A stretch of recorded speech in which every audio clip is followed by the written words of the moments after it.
Computer start कर रहे हैं आज से। तो आइए स्टार्ट करते हैं कंप्यूटर।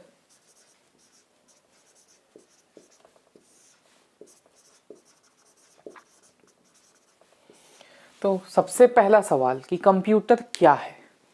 ठीक है, तो कंप्यूटर जैसे ही आपके दिमाग में आता है तो आप क्या सोचते हैं? एक स्क्रीन के बारे में सोचते हैं।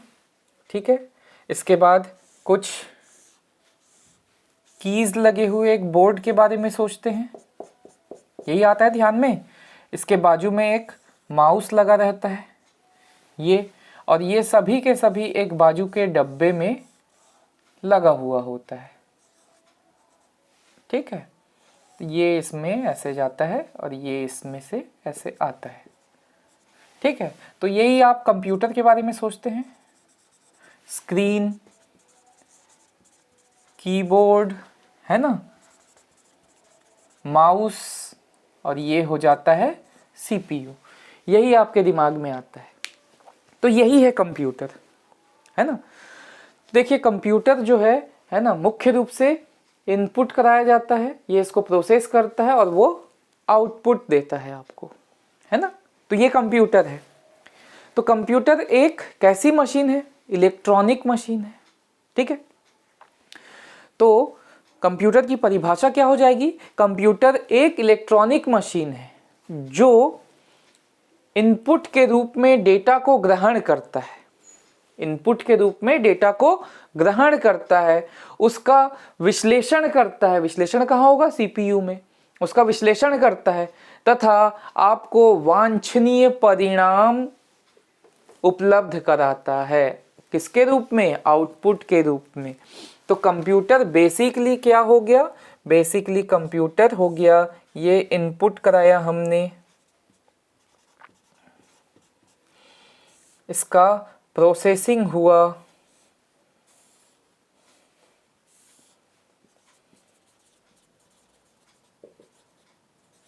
और इसका आपने क्या प्राप्त किया?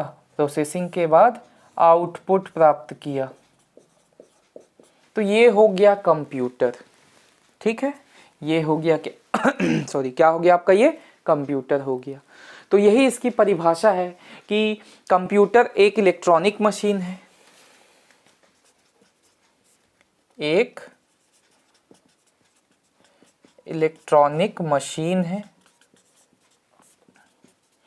जो डेटा को इनपुट के रूप में प्राप्त करता है, डेटा को इनपुट के रूप में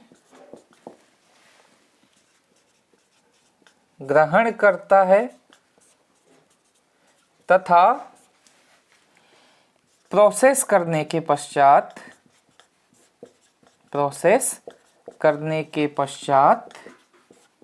वांछनीय, ये बहुत इंपॉर्टेंट शब्द है, वांछनीय आउटपुट उपलब्ध कराता है,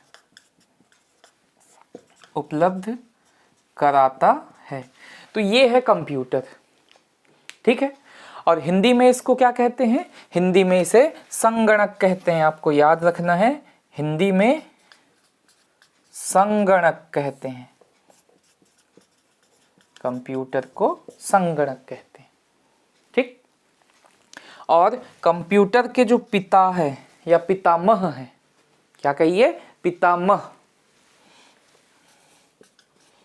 कंप्यूटर के पितामह किसे कहा जाता है? तो ये कहा जाता है चार्ल्स बेबेज को। किसे कहा जाता है? चार्ल्स बेबेज को। मैं आगे इतिहास में बताऊंगा कि क्यों चार्ल्स बेबेज को कंप्यूटर का पितामह कहते हैं। ठीक है, इससे संबंधित एक और महत्वपूर्ण प्रश्न कि भारत में कंप्यूटर का प्रथम प्रयोग कब हुआ था, कहाँ हुआ था, है ना। तो भारत में सर्वप्रथम कंप्यूटर का प्रयोग कहाँ हुआ था? तो ये हुआ था बेंगलुरु में 16 अगस्त 1986 में। 16 अगस्त 1986 में बेंगलुरु में हुआ था सर्वप्रथम प्रयोग। ठीक है। दूसरा आपको याद रखना है कि कंप्यूटर साक्षरता दिवस कब मनाया जाता है। ठीक है, कंप्यूटर लिटरेसी डे। तो कंप्यूटर साक्षरता दिवस ये मनाया जाता है 2 दिसंबर को। कब मनाया जाता है? 2 दिसंबर को कंप्यूटर साक्षरता दिवस मनाया जाता है। ठीक है, तो ये हो गया कंप्यूटर के बारे में, है ना, कि कंप्यूटर क्या है ना। कंप्यूटर क्या है? एक इलेक्ट्रॉनिक मशीन है जो डेटा को इनपुट के रूप में ग्रहण करता है तथा उसका प्रोसेस करने के पश्चात आपको निश्चित प्रारूप में वांछनीय परिणाम आउटपुट के रूप में उपलब्ध कराता है। ठीक है, वांछनीय आउटपुट उपलब्ध कराता है, जिसे क्या कहते हैं आप? कंप्यूटर कहते हैं। कंप्यूटर के पितामह कौन है? तो चार्ल्स बेबेज है। कंप्यूटर को हिंदी में क्या कहते हैं? तो संगणक कहते हैं। साक्षरता दिवस, कंप्यूटर साक्षरता दिवस कब मनाया जाता है? तो 2 दिसंबर को मनाया जाता है। भारत में सर्वप्रथम सबसे पहली बार, है ना, सर्वप्रथम कंप्यूटर का उपयोग कहाँ किया गया था? तो बेंगलुरु में किया गया था। बेंगलुरु में कब किया गया था? तो 16 अगस्त 1986 को किया गया था। ये कुछ तथ्य हैं, इसको आपको याद रखने हैं। ठीक है। अब कंप्यूटर की अन्य रूप से परिभाषा देखते हैं हम लोग। कंप्यूटर की अन्य रूप से परिभाषा। ठीक है, तो कंप्यूटर का अर्थ मैं लिख रहा हूं क्या होता है। जैसे ये कंप्यूटर का अर्थ बता रहा हूं मैं। ठीक, ये जस्ट फॉर फन है, लेकिन फन में आप क्या सीखें, पर इसके बारे में जानें कंप्यूटर को। ठीक है, तो फुल फॉर्म बनाते हैं आप लोग आजकल। जैसे फ्रेंड्स डे आ गया तो फ्रेंडशिप डे आ गया, तो आप लोग उसका फुल फॉर्म बनाएंगे फ्रेंड का, है ना। जैसे मदर्स डे आ गया तो मदर का फुल फॉर्म बनाते हैं आप लोग। तो वैसे ही कंप्यूटर का फुल फॉर्म बनाया गया है। तो कंप्यूटर यानी कि सी से क्या हो जाएगा? कॉमनली। कॉमनली, कॉमनली यानी कि हिंदी में भी इसको लिख देते हैं सामान्यतः। ठीक है, ओ से हो जाएगा ऑपरेटेड, है ना। ओ से क्या हो जाएगा? ऑपरेटेड, यानी कि जिसको कि क्या किया जाता है, हिंदी में कहें तो संचालित किया जाता है। संचालित। एम से क्या हो जाएगा? मेमोरी या मशीन, है ना। तो हम लोग यहाँ पर मशीन लेते हैं, MACHINE, मशीन, यानी कि जो कि क्या है? यंत्र है या मशीन है, हिंदी में यंत्र। पी से पर्टिकुलर, क्या हो जाएगा? पर्टिकुलर। पर्टिकुलर यदि की बात करें तो हिंदी में इसको क्या कह सकते हैं? विशेष, है ना। तो पर्टिकुलर यानी विशेष। और यू से हो जाएगा यूजर, यानी उपयोगी या उपयोगकर्ता। अब यहां से मैं एक बाउंड्री खींच रहा हूं। ठीक है, उसका कारण है, आगे बताऊंगा। टी से हो जाएगा ट्रेड। ट्रेड यानी कि व्यापार। ई से हो जाएगा एजुकेशन। एजुकेशन यानी कि शिक्षा। और आर से हो जाएगा रिसर्च। रिसर्च यानी कि शोध।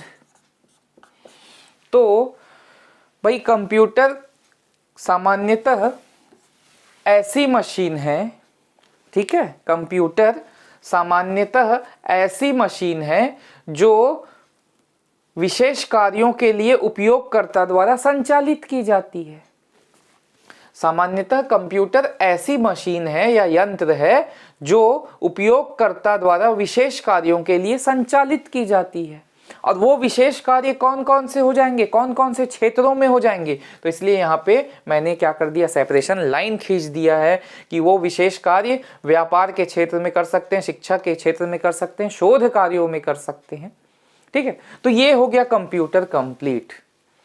ठीक है, सामान्यतः ऐसा मशीन है जिसे कि उपयोगकर्ता विशेष कार्यों हेतु संचालित करता है। किन किन क्षेत्रों में, तो व्यापार में, है ना, शोध कार्यों में, शिक्षा के क्षेत्रों में इसका उपयोग करता है। तो इसे ही हम क्या कहते हैं, कंप्यूटर कहते हैं।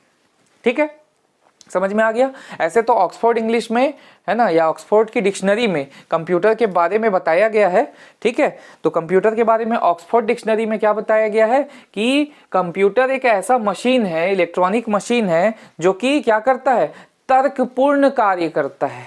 जो कि क्या करता है, तर्कपूर्ण कार्य करता है। और तर्कपूर्ण कार्यों से क्या तात्पर्य है, लॉजिस्टिक, है ना, जिसमें लॉजी यानी कि जो आप रीजनिंग कहते हैं, है ना, तो तर्क देते हैं, आप तर्क शक्ति पढ़ते हैं। तो वैसे ही जिसमें कि आप क्या करें, तर्क दे सकते हैं, तर्कपूर्ण गणनाएं कर सकते हैं, है ना, कि उसका सटीक रीजन रहेगा। तो ऑक्सफोर्ड डिक्शनरी में कहा गया है कि कंप्यूटर एक ऐसा स्वचालित इलेक्ट्रॉनिक मशीन है जो तर्कपूर्ण गणनाओं के लिए प्रयोग किया जाता है। किसके लिए प्रयोग किया जाता है, तर्कपूर्ण गणनाओं के लिए प्रयोग किया जाता है। ठीक, अब देखिएगा कंप्यूटर में इसकी परिभाषा बहुत व्यापक है ना। कंप्यूटर में आप भंडारण भी करते हैं, उसको निर्देश देते हैं, उसके अनुरूप वो विश्लेषण करके आपके लिए कार्य करता है और क्या करता है, आउटपुट निकाल के देता है ना। तो हमने परिभाषा में पढ़ा था कि डेटा का क्या करता है, इनपुट के रूप में ग्रहण करता है। तो आइए हम लोग ये डेटा के बारे में जानते हैं कि डेटा क्या होता है ना, और कंप्यूटर से संबंधित कुछ पद हैं जो, उनके बारे में हम लोग जान लेते हैं। चलिए, तो ये कंप्यूटर यहाँ तक कि आप सभी को आशा है क्लियर हो गया होगा, है ना। तो कंप्यूटर दिमाग में जैसे ही आता है तो छवि बनती है। क्या छवि बनती है, ये छवि बनती होगी आप लोगों की। तो इसमें से ये देखिए, इस छवि में ये जो स्क्रीन है, जो सबसे पहले ध्यान में आता है, ये होता है आउटपुट यूनिट। क्या होता है, आउटपुट यूनिट। और ये जो कीबोर्ड और माउस उसके बाद ध्यान में आता है, ये हो जाता है इनपुट यूनिट। क्या हो जाता है, इनपुट यूनिट। और ये जो प्रोसेसिंग होता है, सीपीयू एक बाजू में डब्बा, कई लोग के ध्यान में आता भी होगा या नहीं भी आता होगा। आजकल तो कंप्यूटर बोर्ड ऑन चिप वाला सिस्टम है, यानी कि स्क्रीन में ही क्या रहता है, सीपीयू लगा हुआ रहता है। तो आजकल कोई दिक्कत ही नहीं है। तो किसी को ध्यान आए तो भी ठीक, नहीं आए तो बाजू में एक छोटा डब्बा याद कर लीजिए, ये क्या हो जाएगा, प्रोसेसिंग का कार्य करेगा।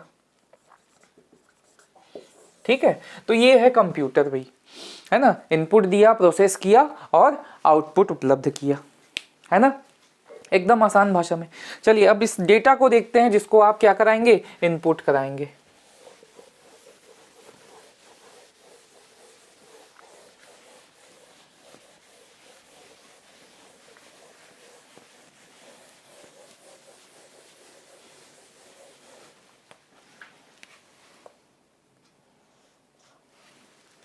तो हम लोग डेटा के बारे में समझते हैं।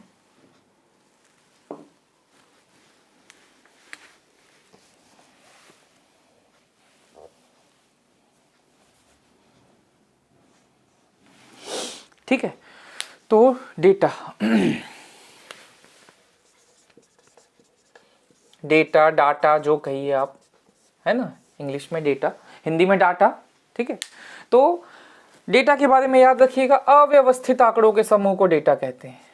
किसे कहते हैं, अव्यवस्थित आंकड़ों के समूह को।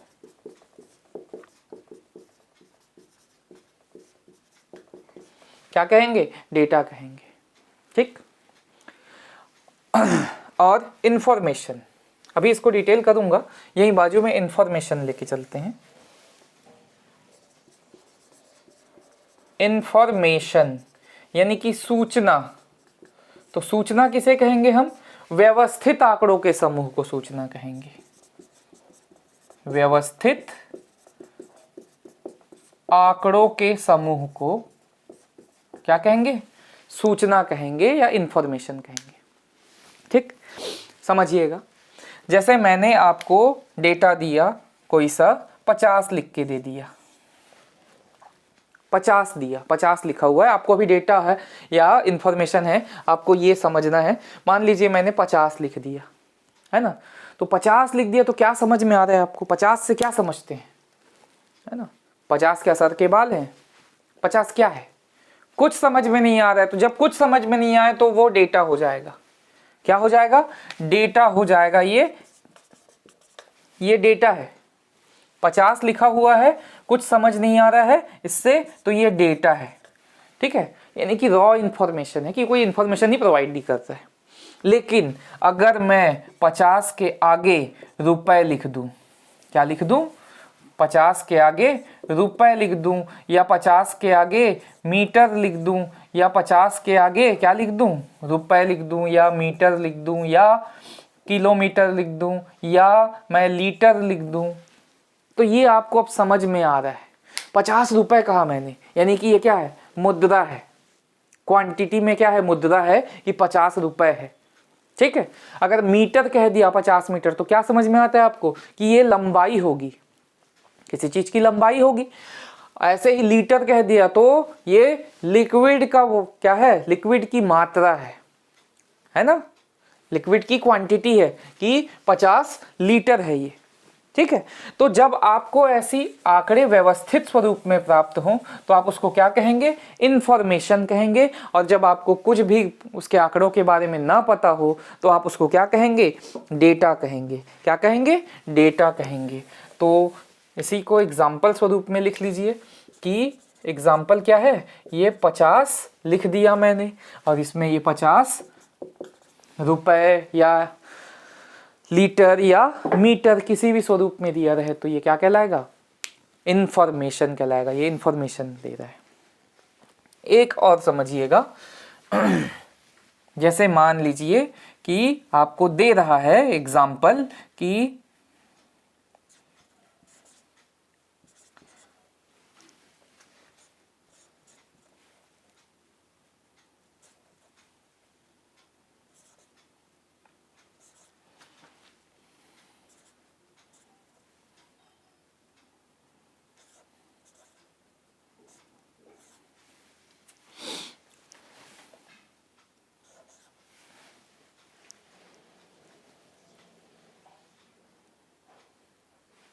ऐसा कुछ दिया हुआ है, तो ये क्या है बताइए, ये कुछ नहीं है। कुछ समझ में आ रहा है क्या, eleven knee I F C उर्पुल उर्पल, ऐसा कुछ लिखा है। कुछ समझ में आ रहा है, नहीं आ रहा है, तो ये हो गया अव्यवस्थित आंकड़ा। ये हो गया क्या, अव्यवस्थित आंकड़ा। ठीक, अब इसको व्यवस्थित करता हूं मैं, तो व्यवस्थित करूंगा तो ये क्या निकल के आएगा, आई लिव इन बिलासपुर। आ रहा है ना, देखिए आई, ये लिव इन है ना, ये बिलासपुर। आंकड़ा क्या हो गया, व्यवस्थित हो गया। तो व्यवस्थित आंकड़ों के समूह को क्या कहते हैं हम, इंफॉर्मेशन कहते हैं। तो जब ऐसे होगा या रॉ डेटा होगा तो ये क्या कहलाएगा, ये कोई भी सूचना उपलब्ध नहीं करा रहा है, इसको आपको क्या करना पड़ेगा, व्यवस्थित करना पड़ेगा, तो ही क्या कहलाएगा, ये इंफॉर्मेशन कहलाएगा। क्लियर हो गया। अब देखते हैं डेटा के प्रकार, है ना, डेटा के प्रकार। तो डेटा मुख्यतः जो है ना, वो दो प्रकार का होता है। मुख्य रूप से डेटा दो प्रकार का होता है। एक होता है संख्यात्मक डेटा, यानी कि न्यूमेरिकल डेटा,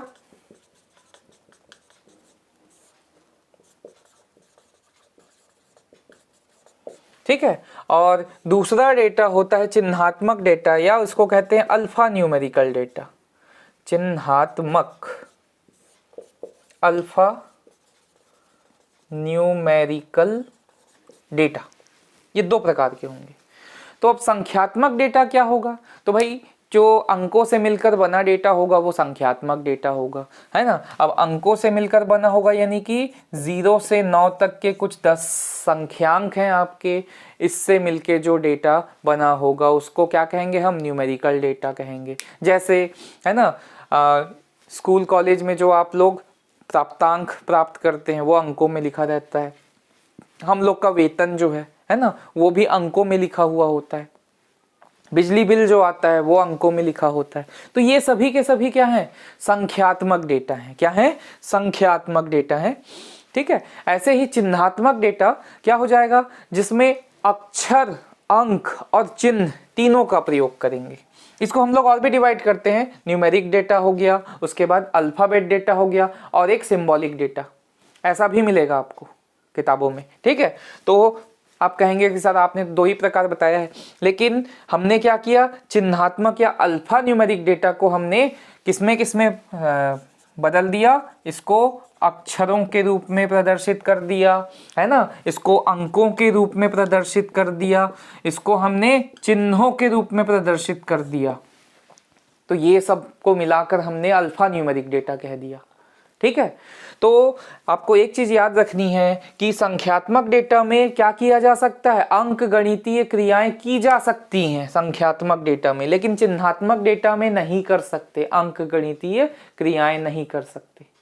ठीक है, तो ये क्या हो जाएगा आपका चिन्हात्मक डेटा। अब अक्षरों की बात करें तो अक्षर कौन कौन से हो जाएंगे, A to Z हो जाएंगे, है ना, यानी कि ये स्मॉल में भी हो गया तो कैपिटल में नहीं लिख सकते हो क्या, तो कैपिटल में भी लिख सकते हो। देखिए A to Z कितने हो गए, है ना। अंकों की बात करें तो यहाँ पे लेकिन अंकीय गणना नहीं की जा सकती, है ना, तो अंक गणितीय क्रियाएं यहाँ पे नहीं करेंगे, तो 0 to 9 ये 10 हो जाएंगे, है ना। 0 to 9 10 होंगे कि नहीं, काउंट कीजिए, 0 1 2 3 4 5 6 7 8 9, तो कितने हो गए, 10 हो गए कुल, काउंट करके देख लीजिएगा।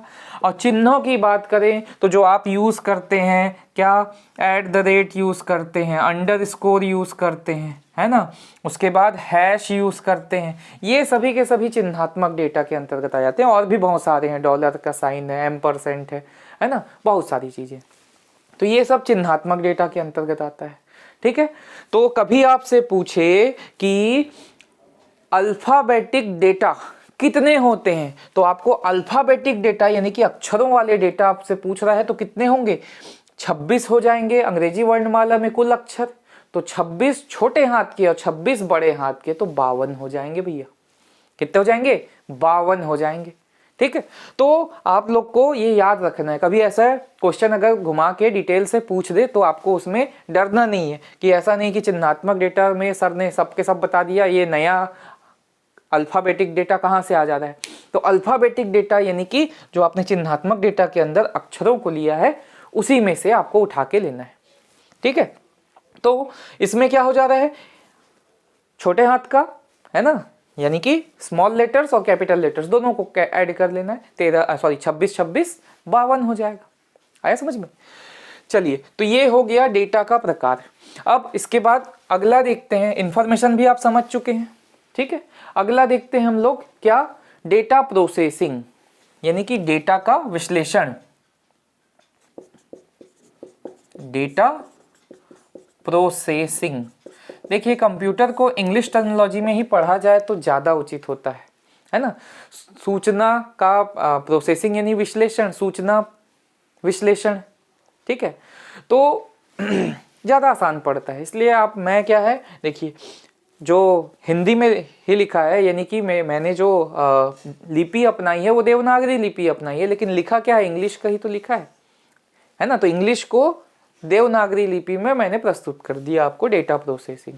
ठीक है, तो हर चीज़ का एकदम कंप्लीट हिंदी में लिखना आवश्यक नहीं है, क्योंकि आपके पेपर में कई बार ऐसा भी दे देता है डेटा प्रोसेसिंग, है ना। तब उस समय अब क्या पता सर पकड़ के बैठ गए ये डेटा प्रोसेसिंग क्या है, हम तो डेटा विश्लेषण पढ़ के आए थे, बाहर निकल के बोल रहे हैं, और फिर कोई बता रहा है आपको कि अरे ये तो डेटा प्रोसेसिंग ही क्या है, आपका डेटा का विश्लेषण है, तो ये सवाल तो बनना था, ऐसा हो जाएगा। तो डेटा प्रोसेसिंग समझते हैं। आइए, तो डेटा का उपयोगिता के आधार पर किया जाने वाला विश्लेषण डेटा प्रोसेसिंग कहलाता है। तो डेटा का उपयोगिता के आधार पर विश्लेषण,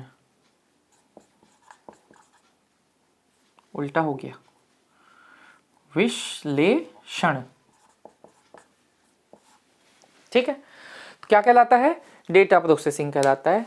जैसे आपने पहले भी देखा था, डेटा को हम क्या कराएंगे, इनपुट कराएंगे, उसको प्रोसेस करेंगे, आप डेटा का प्रोसेसिंग करेंगे और आउटपुट के रूप में प्राप्त करेंगे। यानी कि ऐसी ये रॉ डेटा रहेगा, रॉ डेटा को आप, है ना, उपयोगिता के आधार पे क्या करेंगे, विश्लेषण करेंगे। ये विश्लेषण किया ना, डेटा को इन्फॉर्मेशन में बनाया ना, तो यही कहलाएगा data processing.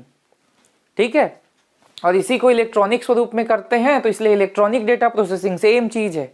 Electronic data processing बोल देगा तो इलेक्ट्रॉनिकली करेंगे आप, इसको इलेक्ट्रॉनिक विधियों द्वारा कर रहे हैं आप, तो इसको क्या कहेंगे, यहाँ पे इंसान ने अपने दिमाग लगा के बनाया है, ह्यूमन ने, है ना, अपना दिमाग खपाया, तो ये नॉर्मल डेटा प्रोसेसिंग। और जब मशीन में डाल दो, कंप्यूटर में डाल दो, और वो क्या करे, उसको इलेक्ट्रॉनिक रूप से क्या करे, विश्लेषण करके आपको परिणाम दे दे, तो वो क्या कहलाएगा, डेटा प्रोसेसिंग। ठीक, जैसे आप सेंसस के जो आंकड़े पढ़ते हैं, है ना, अभी पीएससी का एग्ज़ाम आने वाला है ना, फरवरी में होगा, डेट अनाउंस होने वाला है, तो आप लोग ध्यान रखिएगा। तो जैसे ही फरवरी में एग्ज़ाम आपका आ जाएगा, तो आप उस समय क्या पढ़ेंगे, आप इस समय के जो भी अभी सेंसस के आंकड़े पढ़ेंगे। तो सेंसस के आंकड़े जो पढ़ेंगे आप, वो क्या किसी इंसान ने किया है? नहीं, उसको इलेक्ट्रॉनिक रूप से डेटा बना करके डाल दिया गया कंप्यूटर में, विश्लेषण करके आपको दे दिया, तो ये हो जाएगा इलेक्ट्रॉनिक डेटा प्रोसेसिंग।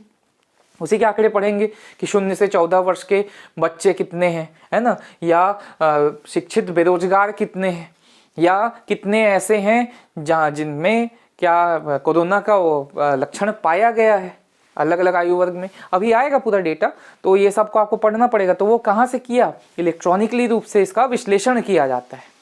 ठीक है, अब 3 चीज एक साथ समझाऊंगा, है ना, तो आपको ये 3 चीजें एकदम दिमाग में बैठ जाएंगी। ठीक है, समझा रहा हूं मैं आपको 3 चीजें एक साथ, क्या क्या, एक तो इंस्ट्रक्शन, एक प्रोग्राम और एक सॉफ्टवेयर। 3 चीजें, इंस्ट्रक्शन, प्रोग्राम, ठीक है, और सॉफ्टवेयर। ये 3 चीज समझेंगे भैया। ये इंस्ट्रक्शन यानी कि अनुदेश कहते हैं, है ना, प्रोग्राम तो प्रोग्राम ही है और सॉफ्टवेयर तो सॉफ्टवेयर है। तो इंस्ट्रक्शन को अनुदेश लिखना चाहे तो लिख लीजिएगा, ये क्या चीज होता है। ठीक है, तो इंस्ट्रक्शन क्या होता है, कंप्यूटर को कार्य करने के लिए दिए गए आदेशों को,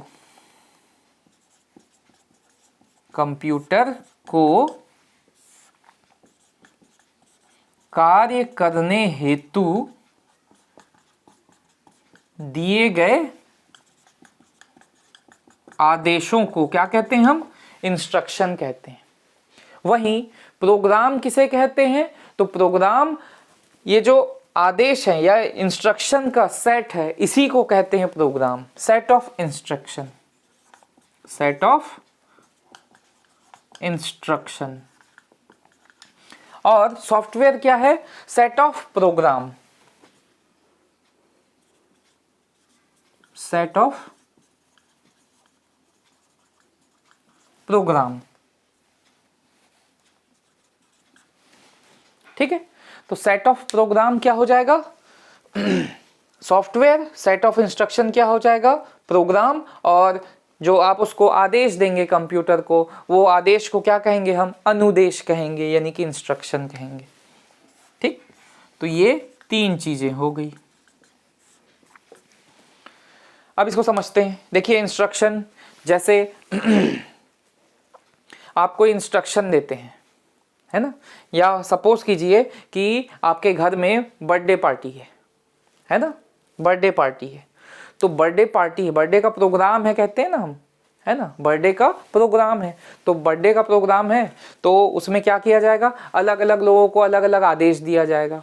जैसे किसी के फैमिली में, है ना, चाचा जी को कह दिया गया कि भाई आपको केक लेके आना है, काकी को कह दिया गया कि आपको रसोई संभालना है। ठीक है, और आपको क्या काम दे दिया गया कि आप जाइए और जाकर अड़ोस पड़ोस में इनवाइट करके आइए कि भाई बर्थडे है आपके, है ना, भाई का, तो आपको जाना है, इनवाइट करके आना है। तो ये जो सबको अलग अलग कार्य दिया गया है, ये इंस्ट्रक्शन हो गया, सबको इंस्ट्रक्शन है कि ये कार्य करना है। ठीक, अब इसी चीज को समझिएगा, ये सभी कार्यों का समूह क्या कहलाएगा, है ना, यानी कि आदेशों का समूह क्या कहलाएगा, प्रोग्राम कहलाएगा। क्योंकि सब थोड़ा थोड़ा काम करेंगे, उसके बाद क्या हो जाएगा, ऐसे ही करके बर्थडे का प्रोग्राम होगा, तो ये हो जाएगा प्रोग्राम। ठीक, अब ये सब आपने अपने स्तर पे किया, घर के ही लोगों ने आपस में कर लिया।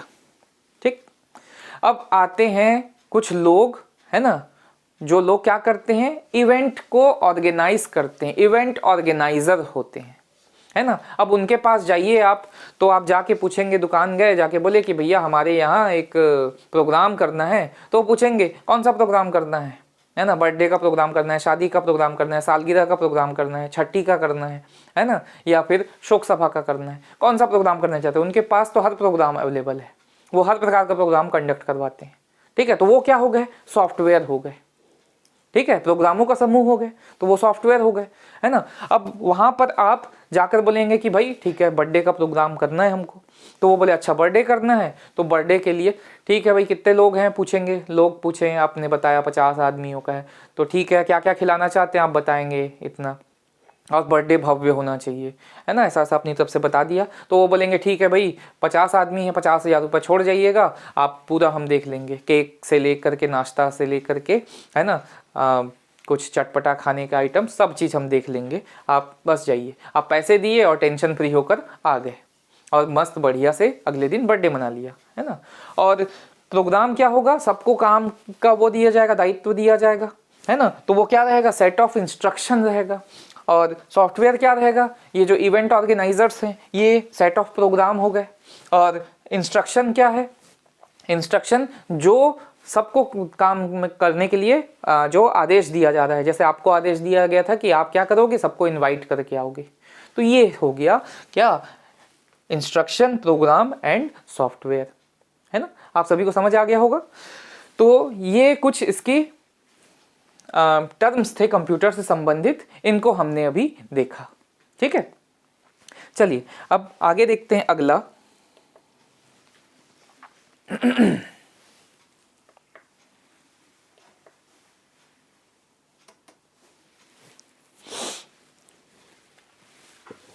कंप्यूटर की विशेषताओं को देखेंगे। क्या देखेंगे, कंप्यूटर की विशेषता, कौन कौन सी विशेषताएं होती हैं कंप्यूटर में।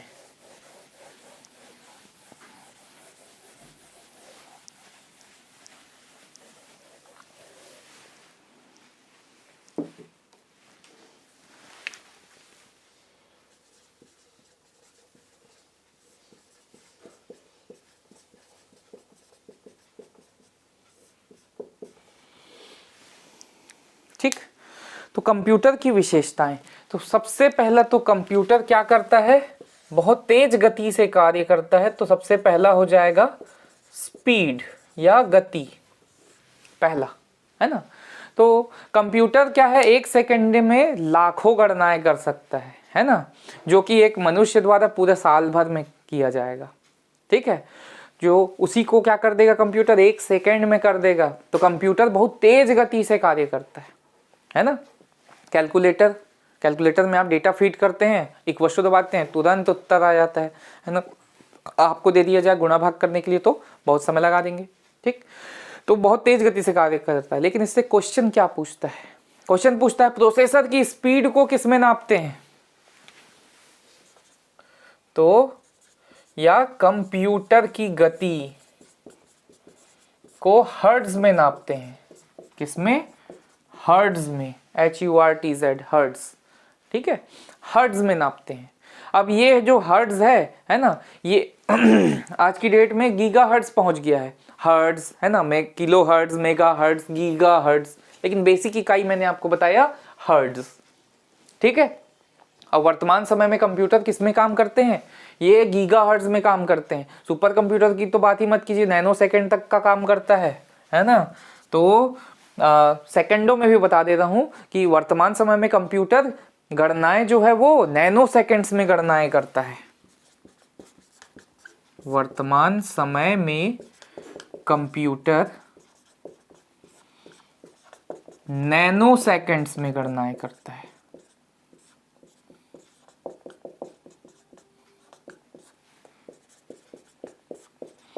ठीक है, नैनो सेकंड में गणना करता है। नैनो सेकंड आपको पता है कितना होता है, 10⁻⁻9 सेकंड बराबर, 10⁻⁻9 सेकंड बराबर 1 नैनो सेकंड। तो सोचिए, मतलब 1/, है ना, 1 के बाद नॉट हो 0 लगा दीजिए, इतना कम समय, 1 सेकंड का भी इतना हिस्सा, इतने कम समय में वो क्या है, गणना कर देगा। यानी कि आप पलक झपकते रह जाएंगे, पलक झपकने के भी कितने टाइम्स ज़्यादा, है ना, सोच लीजिए। तो ये है इसकी गति। दूसरा देखते हैं हम लोग कि ये ऑटोमेटिक होता है, यानी कि स्वचालित होता है। तो कंप्यूटर एक स्वचालित मशीन है ना। इसमें गणना जब आप करते हैं तो मानव हस्तक्षेप नहीं कर सकता है ना, लेकिन मनुष्य ही इसको बनाया है और इसको निर्देश दिया है कि आप काम करो, लेकिन गणना करने बैठा तो उसके बीच में आप क्या नहीं कर सकते, इसको रोक नहीं सकते, बिना रुके काम करते रहेगा, ऑटोमेटिक है, काम दे दिया कर रहा है कर रहा है कर रहा है ना, ठीक है। और ये जो काम करेगा ये स्वचालित काम है, अपने आप चलता रहेगा, है ना। और इसमें एक्यूरेट होगा, बहुत ही त्रुटि रहित कार्य करेगा, त्रुटि रहित गणना करेगा। कैसी गणना करेगा? त्रुटि रहित, एक्यूरेट, है ना, या एक्यूरेसी की बात करें तो इसमें त्रुटियां बहुत कम पाई जाती हैं। क्या पाई जाती है? बहुत कम त्रुटियां पाई जाती हैं, ठीक है। और क्या हो जाएगा? स्थायी भंडारण क्षमता होगी। इसकी भंडारण क्षमता की बात करते हैं, है ना। तो भंडारण क्षमता दो प्रकार की हो जाएगी, स्टोरेज, भंडारण क्षमता। तो भंडारण क्षमता यानी कि स्टोरेज, तो स्टोरेज दो प्रकार का हो जाएगा। एक क्या हो जाएगा कि परमानेंसी रहेगा या स्थायी रहेगा, है ना, परमानेंट रहेगा। और दूसरा क्या रहेगा कि ये जो रहेगा ये huge amount of storage provide करेगा आपको, यानी कि लार्ज कैपेसिटी, लार्ज स्टोरेज। तो दो प्रकार की भंडारण आपको उपलब्ध कराता है। एक तो क्या, परमानेंटली, स्थायी पर स्थायी, है ना, परमानेंट स्थायी भंडारण क्षमता, ठीक है, क्योंकि आप इलेक्ट्रॉनिक तरीके से डेटा को क्या कर रहे हैं, फीड कर रहे हैं, तो ये स्थायी रहेगा। और विशाल भंडारण यानी लार्ज स्टोरेज कैपेसिटी से क्या तात्पर्य? आपके पास सीमाएं, नो लिमिट, आप एकदम जितना करना है उतना कीजिए डेटा, है ना। आजकल मोबाइल में ही आप लोग कितना डेटा स्टोर कर लेते हैं, तो 128 GB तो आम बात हो गई है, 128 GB का मोबाइल आम बात हो गया आजकल, 64 GB, 128 GB, है ना। तो स्टोरेज देखिए कितना है। अब उसमें मेमोरी कार्ड लगा देंगे आप 1 TB का, है ना, मैंने 1024 GB, है ना, तो कितना हो गया। देखते रहिए, एक बार फीड करके गाना डालिए, पूरा भरने की कोशिश कीजिए, तो गाने खत्म हो जाएंगे लेकिन स्टोरेज खत्म नहीं हो पाएगा, है ना। चलिए अब इसके बाद अगला देखते हैं। अगला फास्ट रिट्राइवल, यानी कि इसको इंग्लिश में लिख रहा हूं, फास्ट रिट्राइवल। फास्ट रिट्राइवल से क्या समझते हैं आप कि जो आपने सूचना को स्टोर किया है उसको तीव्र गति से प्राप्त करना। अब ऐसा नहीं है कि इतना सारा डेटा आपने रख लिया तो अगर आप उससे कुछ डेटा मांगेंगे तो उसको लाने में समय लगाएगा, वो तुरंत पहुंचा देगा आप तक, है ना। तो फास्ट रिट्राइवल होता है। जैसे अभी मान लीजिए आपके पास, है ना, बुक का ढेर लगा होगा, आप कॉम्पिटिटिव एग्जाम की तैयारी कर रहे हैं तो बुक की ढेरी होगी। अगर उसमें से मैं आपसे बोलूँगा कि भाई मेरे को, है ना, कंप्यूटर की कोई सी किताब दे दीजिए, तो आपके पास मान लीजिए 3 अलमारी भर के किताब रखा हुआ है, तो उसके बाद खोजते रहेंगे, फिर बोलेंगे नहीं सर अभी रहने दीजिए, है ना, मैं शाम तक आपको या कल सुबह तक आपको पहुँचा दूँगा, ठीक।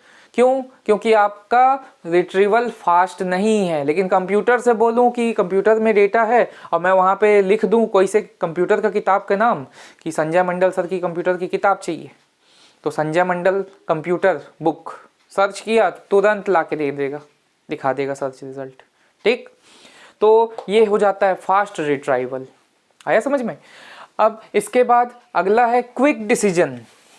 क्या हो जाएगा? Quick decision.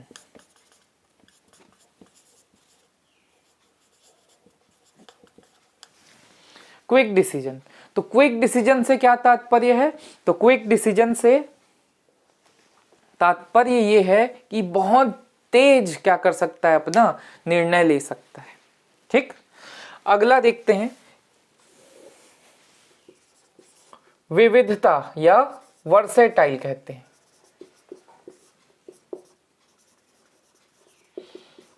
तो कंप्यूटर एक मोस्ट वर्सेटाइल, है ना, एलिमेंट है।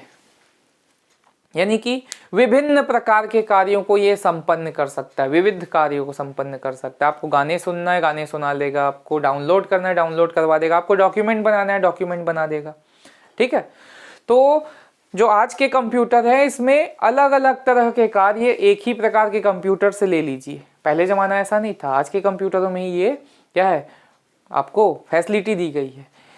ठीक, अगला पॉइंट देखते हैं, रिपीटेशन या पुनरावृत्ति।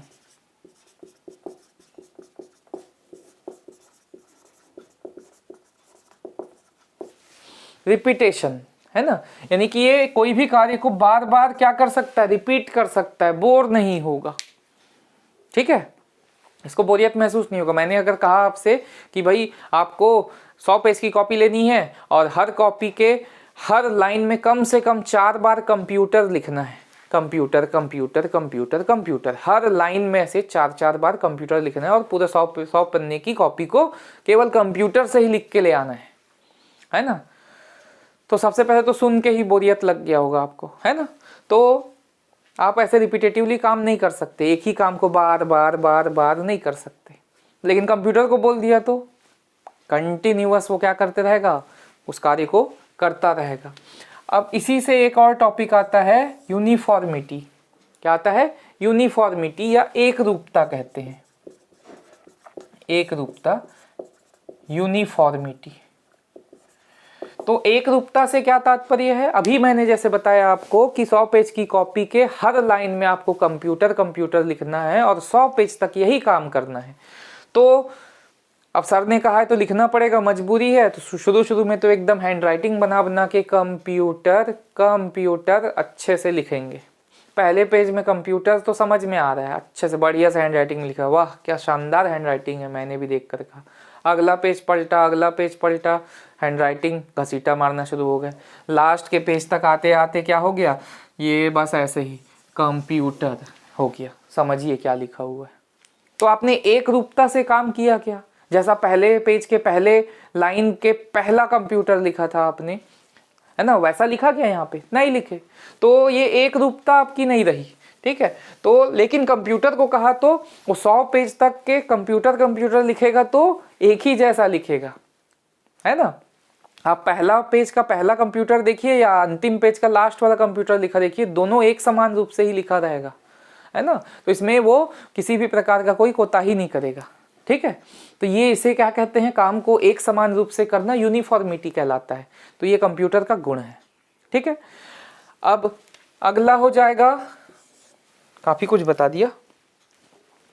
अगला देख लेते हैं कि एजिलिटी नहीं होगी इसमें, यानी कि एजिलिटी से क्या तात्पर्य है, स्फूर्ति। ठीक है, एजिलिटी यानी कि स्फूर्ति। अब कंप्यूटर एक मशीन है, मशीन है। अब इंसानों में तो दोष होता है, क्या दोष होता है कि काम करते करते बोरियत महसूस करता है ना। कंप्यूटर बोर नहीं होगा, महसूस नहीं करेगा। ठीक है, और हर बार समान रूप से कार्य करेगा और स्फूर्ति के साथ करेगा। आपने पहले पेज में जो कंप्यूटर लिखा था उसको स्फूर्ति के साथ लिखा था, स्फूर्ति बरकरार थी आपकी, लेकिन बाद में धीरे धीरे क्या है, घसीटा मारना शुरू कर दिया तो ये स्फूर्ति कम हो गई। लेकिन कंप्यूटर के साथ ऐसा नहीं है, तो इसी को कहते हैं स्फूर्ति, है ना। तो ये होता है कंप्यूटर का गुण। ठीक है, और भी कई सारे गुण हैं। अच्छा, एक और इम्पोर्टेंट वाला बता देता हूं, है ना, सीक्रेसी या गोपनीयता। गोपनीयता, सीक्रेसी। तो आप जो पासवर्ड बनाते हैं, ठीक, पासवर्ड बनाते हैं, जैसे मान लीजिए, है ना, आपने कोई गोपनीय बात, है ना, अपने किसी मित्र को बता दी, है ना, और कहा कि भाई मत बताना उसको, है ना, मेरे बंधु मत बताना किसी को भी।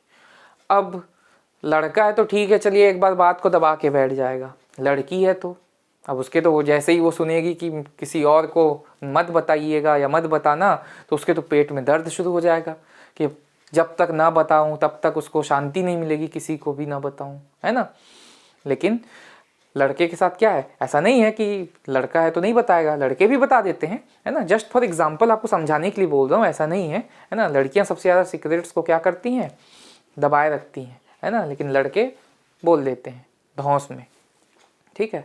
तो ऐसी कोई इसको माइंड करने वाली बात नहीं है, लड़के लड़कियों में सब ऐसा मेजर डिफरेंस कर रहे हैं, है ना। लड़कियां ज़्यादा बात को सीक्रेटली रखती हैं ऐसे, अधिकतर, अधिकांशतः, ठीक है। तो बस एग्जाम्पल के लिए समझिए। तो वो आपके उस लड़की ने बता दिया, है ना, तो बता दिया तो अभी क्या सीक्रेट रहा, कुछ रहा सीक्रेसी रहा नहीं रहा सीक्रेसी। लेकिन कंप्यूटर में कुछ चीज़ आपने अपना स्टोर करके रखा है, आप उसको सीक्रेट बना के रखना चाहते हैं, है ना, कि नहीं ये सीक्रेट होना चाहिए। तो आप क्या करेंगे उसमें, पासवर्ड, जैसे आपके मोबाइल में पासवर्ड रहता है, फिंगर प्रिंटिंग लॉक आ गया, फेस आईडी हो गया, है ना, उसके बाद मेज़ वाला बनाते हैं आप लोग, नंबर डालते हैं, ये सब क्या है, ये सब सीक्रेसी के लिए या गोपनीय बनाए रखने के लिए आपकी चीज़ों को ये है। नहीं तो कोई भी आएगा आके, जैसे मेरे मोबाइल में कोई भी आया आके अकाउंट डिटेल वगैरह है ये वो सब देख लिया, या गूगल पे रखा है ट्रांसफ़र मार लिया, है ना। तो ये सब चीज़ें सीक्रेट होनी चाहिए कि आप ही केवल यूज़ कर सकें, तो कोई भी कर लेगा। जैसे घर का बच्चा है, कोई बच्चा आया, अरे गूगल पे कैसा का काम होता है, कुछ कुछ टच कर दिया तो गया, इसलिए पासवर्ड लगा के रखते हैं, ठीक है।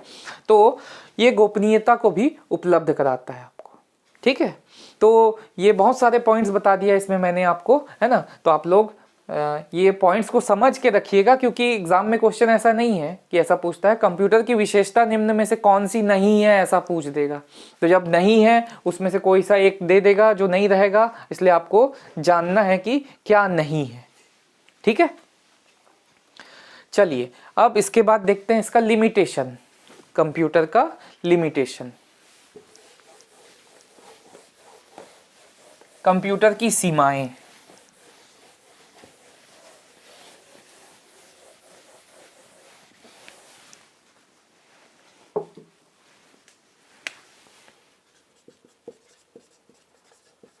कंप्यूटर की सीमाएं। तो कंप्यूटर की सीमाओं की बात करें, है ना, तो सबसे पहला सीमा है या लिमिट है कि इसके पास कोई बुद्धि नहीं होता, बुद्धिहीन होता है, बुड़बक होता है ना। लालू जी कहते हैं ना बुड़बक, यानी कि बुद्धि नहीं है, no mind, computer has no mind. इसके पास कोई बुद्धि नहीं होती है, स्वयं की सोचने की शक्ति नहीं होती है, निर्णय लेने की क्षमता नहीं होती। आप जैसा दिशा निर्देश दोगे वैसा ही काम करेगा वो, ठीक है। और कंप्यूटर को दिमाग देने से क्या होता है, वो रोबोट पिक्चर देखे होंगे, रजनीकांत थे जिसमें, है ना। तो पिक्चर आप देखे होंगे तो समझ सकते हैं, है ना। लेकिन वो भी आवश्यक है, आर्टिफिशियल इंटेलिजेंस, है ना, इसको कहते हैं। ये यूज़ हो रहा है आज की डेट में। आप मॉडर्न कंप्यूटर को, या यूँ कहें कि आज की पीढ़ी के कंप्यूटर को आप नहीं कह सकते कि इनके पास टोटली बुद्धि नहीं होता। आपका एक विदाउट इंटरनेट कनेक्शन वाला कंप्यूटर जो है वो बुद्धिहीन है, ठीक है। लेकिन इसके जो सॉफ्टवेयर होते हैं वो सभी बुद्धिमान हैं। जैसे मान लीजिए यूट्यूब आप लोग चलाते हैं, है ना, यूट्यूब चलाते हैं, गाना खोज लिया, मान लीजिए हार्डी संधू का गाना खोज लिया कि कौन सा लेटेस्ट गाना आया है ना, लाहौर दी, सर्च कर लिया। अब गाना वाना सुन लिए मस्त बढ़िया से, और उसके बाद आप अपना काम करने लग गए बंद करके। अब इसके बाद फिर काम वाम किए, बोरियत हो गया, या पढ़ाई वढ़ाई कर लिए, बोरियत हो गया, फिर यूट्यूब ओपन किया। फिर यूट्यूब ओपन किया तो देखिए आपको सजेशन आ रहा है, अरे हार्डी संधू का एक और गाना आ गया, है ना, दूसरा गाना, तीसरा गाना, चौथा गाना, ये आ गया। कौन किया ये? तो ये किया आर्टिफिशियल इंटेलिजेंस, है ना। अब ये मत सोचिएगा कि यूट्यूब वाले को आपसे बहुत ज़्यादा प्यार है ना, या आप उसके बहुत ज़्यादा वैल्यूएबल कस्टमर हैं, क्योंकि पूरे विश्व भर में यूट्यूब का उपयोग करने वाले, है ना, कितने लोग हैं, करीब 2.5 से 3 करोड़ लोग हैं जो यूट्यूब का उपयोग करते हैं, ठीक।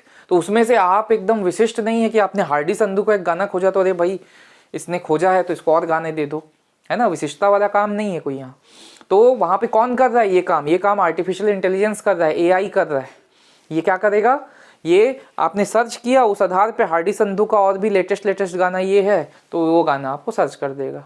वहीं मान लीजिए आपके पिताजी ने कौन सा गाना सर्च किया, मान लीजिए मुकेश या मोहम्मद रफ़ी का गाना सर्च किया था, तो उनको मुकेश और मोहम्मद रफ़ी का गाना टेस्ट के अनुसार उपलब्ध कराएगा, ठीक है। तो ये हो जाता है क्या, आर्टिफिशियल इंटेलिजेंस। ये आज के कंप्यूटर में होता है।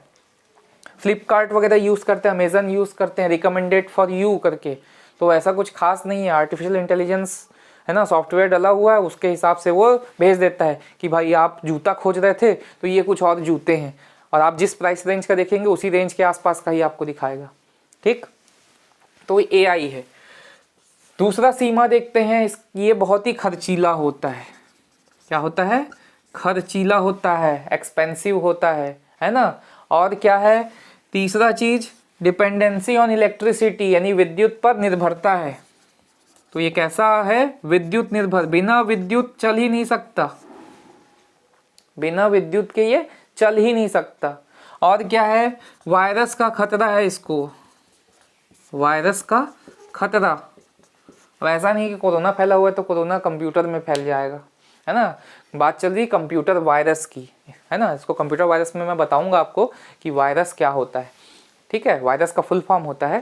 ठीक, तो वायरस से इसको खतरा होता है। और वायरस क्या होता है? अवांछनीय प्रोग्रामों का समूह होता है जो कि आपको नुकसान पहुंचाए, उसको वायरस कहते हैं कंप्यूटर में। ठीक है,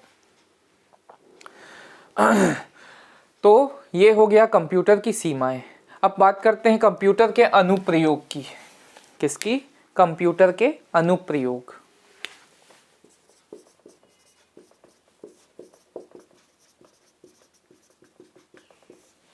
कंप्यूटर के अनुप्रयोग। तो कंप्यूटर के अनुप्रयोग क्या क्या हैं? तो सबसे पहला प्रयोग तो है कि डेटा प्रोसेसिंग में यूज करते हो आप। ठीक है, डेटा प्रोसेसिंग में यूज करते हो। जैसे जो परीक्षा का परिणाम है, सीबीएसई ने डाल दिया, रेलवे ने डाल दिया, एसएससी ने डाल दिया, है ना। तो ये जनगणना जो होता है वो उसका है। ये सब प्रोसेस करना पड़ेगा ना। तो प्रोसेस करने के लिए आप किस में डालते हो? आप कंप्यूटर में डालते हो। तो ये कंप्यूटर क्या करता है? डेटा प्रोसेसिंग का काम करता है। किसका काम करता है? डेटा प्रोसेसिंग का काम करता है। दूसरा क्या करता है? सूचनाओं का आदान प्रदान करता है, एक्सचेंज ऑफ इंफॉर्मेशन, सूचना आदान प्रदान, सूचना का आदान प्रदान करता है। और कहाँ यूज करते हैं? शिक्षा के क्षेत्र में यूज करते हैं, स्कूल कॉलेज हर जगह यूजफुल है। ठीक है, और कहाँ यूज करते हैं? तो वैज्ञानिक अनुसंधान में,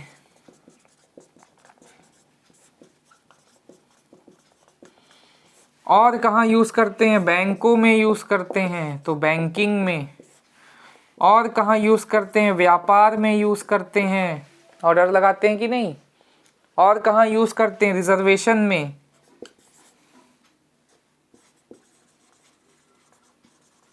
अब रिजर्वेशन से क्या तात्पर्य है? रेलवे रिजर्वेशन और एयरलाइन। ठीक है, आरक्षण में यूज करेंगे, है ना। और कहाँ यूज करते हैं? मेडिसिन में। ठीक है, और कहाँ यूज करते हैं? विज्ञान प्रौद्योगिकी में, रक्षा प्रौद्योगिकी में।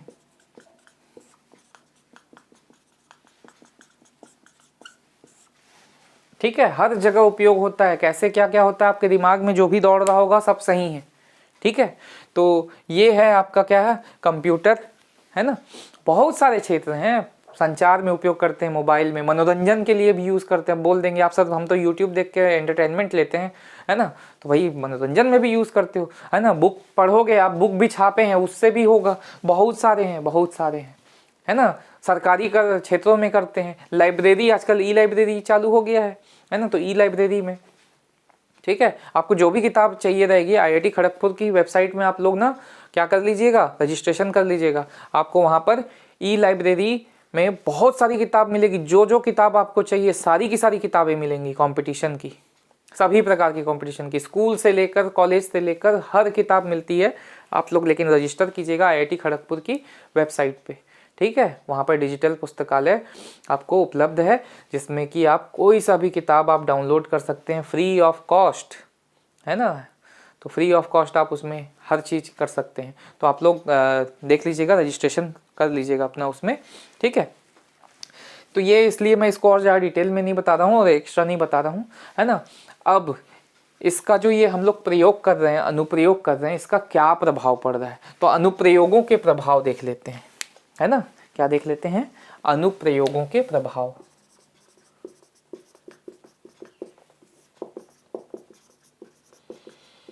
तो अनुप्रयोगों का दो प्रकार का प्रभाव पड़ेगा, ठीक है।